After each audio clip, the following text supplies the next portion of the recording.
Est-ce que le cinéma de genre en France est de retour?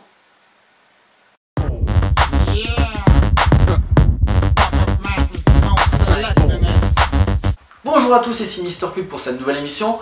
Aujourd'hui nous allons parler de Dans la brume, nouveau film de Daniel Roby avec Romain Duris et Olga Kurylenko au casting.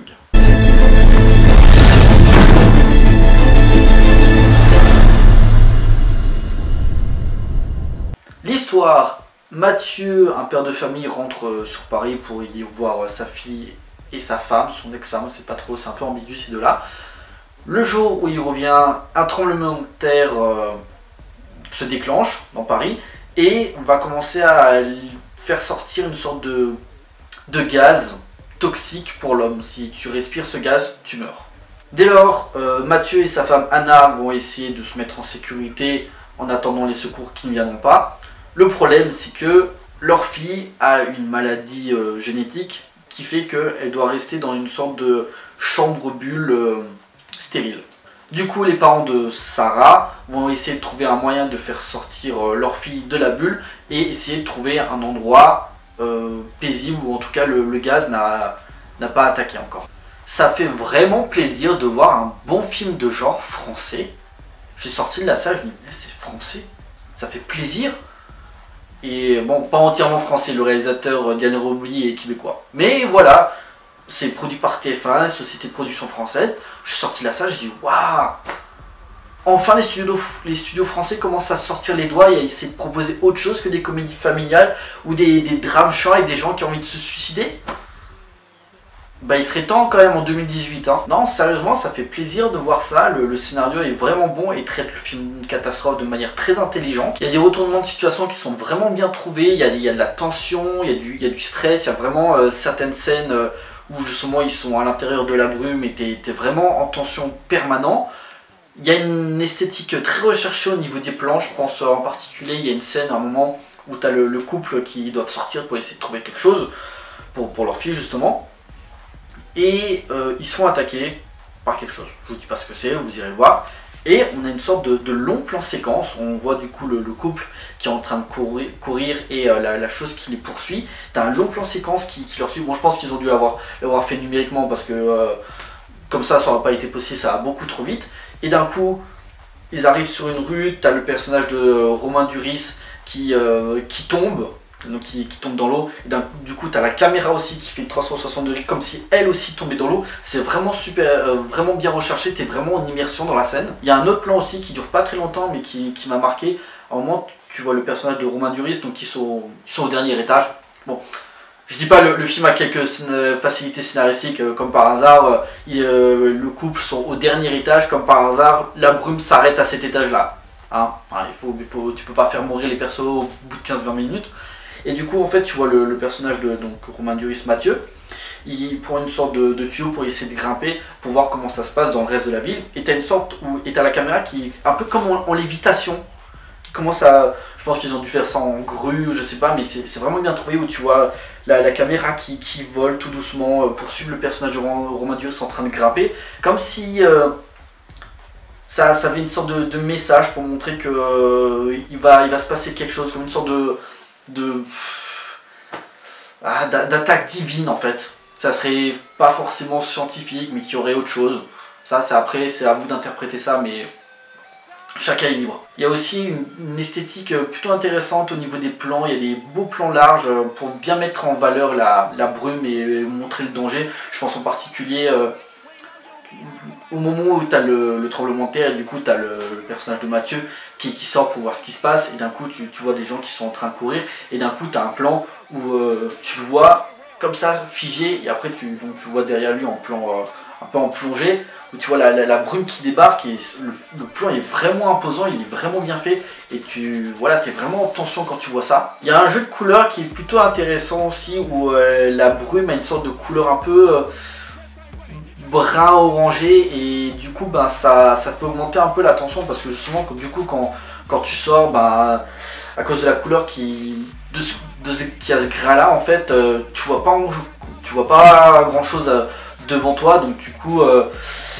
là, ça fait augmenter un peu le stress parce que du coup le personnage ne voit pas ce qu'il a devant lui à 5-10 mètres et il peut arriver n'importe quoi, donc ça fait augmenter vraiment la tension et c'est très prenant. Bon, bien sûr aussi, le film on l'a un petit peu comparé avec un autre film qui est sorti il y a une dizaine d'années qui est adapté d'une nouvelle de Stephen King qui s'appelle The Mist, où pareil, tu avais une sorte de ville où tu avais une sorte de brouillard qui débarquait et à l'intérieur, là c'est totalement différent parce que là c'est juste un brouillard et si tu respires tu meurs, il n'y a rien d'autre quoi. Dans The Mist c'était des créatures qui débarquaient, donc voilà, c'est pas pour vous gâcher la surprise mais il n'y a pas de monstre de créature, voilà, c'est vraiment juste le gaz. Même s'il n'y a pas de créature, ça n'empêche à rien que le film a une vraie identité et que tu es vraiment en tension permanente du début à la fin. La musique est plutôt intéressante aussi, c'est pas vraiment des musiques marquantes mais c'est plus comme un petit peu comme des sons. Et du coup en fait c'est vraiment comme des boum, des bruits un peu résonnants. Quand tu vois le personnage en fait t'as les bruitages et du coup en fait tu sais pas vraiment d'où ça vient, d'où vient le danger et là ça fait vraiment augmenter l'immersion du film. Au niveau du casting, les acteurs sont tous très bons. Romain Duris, il a plus grand chose à prouver. Olga Kurylenko s'en sort très bien et j'avais un petit peu peur parce que pour le peu de films où je l'ai vu dedans, en général, c'était plutôt des grosses merdes. Donc c'était quoi? C'était Quantum of Solace, ça passait encore, mais elle a joué dans des adaptations de jeux vidéo, Max Payne ou Hitman, c'était pas terrible. Donc, mais là, elle s'en sort plutôt bien.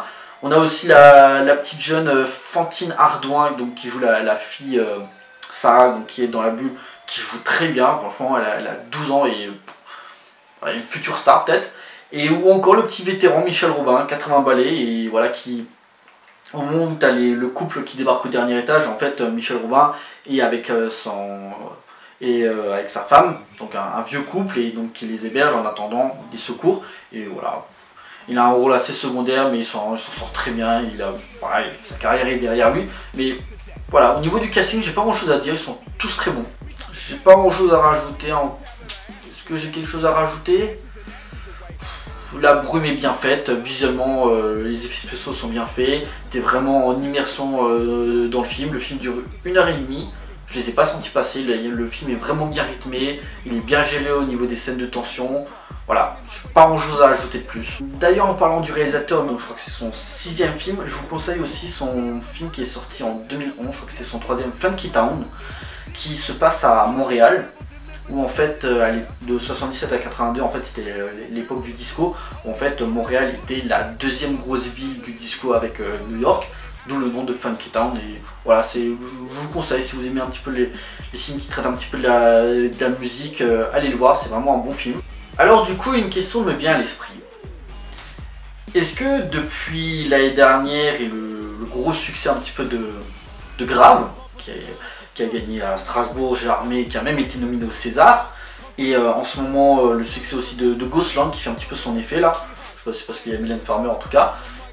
Est-ce que du coup il commence à se passer quelque chose en France? Est-ce que les studios commencent à prendre un peu plus de risques et à proposer un petit peu plus de cinéma de genre?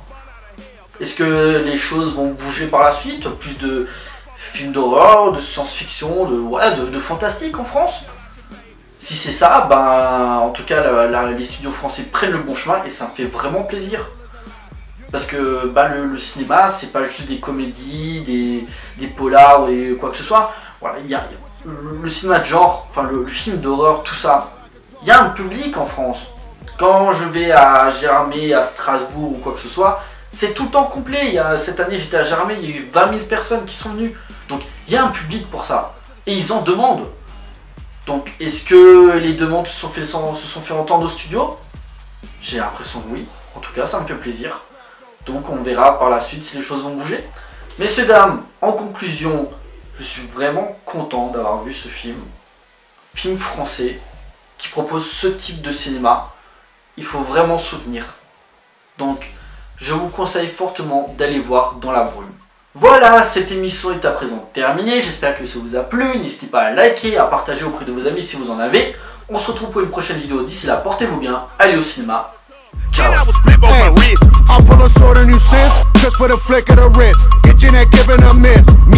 skip away, whistling and grin. Every day's golden when you only win. Bullying bastards and beating on beats. Sounds like a day at the beach. Preach. I keep the middle school step on your feet before you can speak.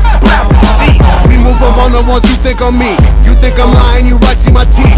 Don't be a bro when I'm wrong if I move. Hunt is no fun when your prey doesn't move. I put a gun to a bunny like truth. Say something.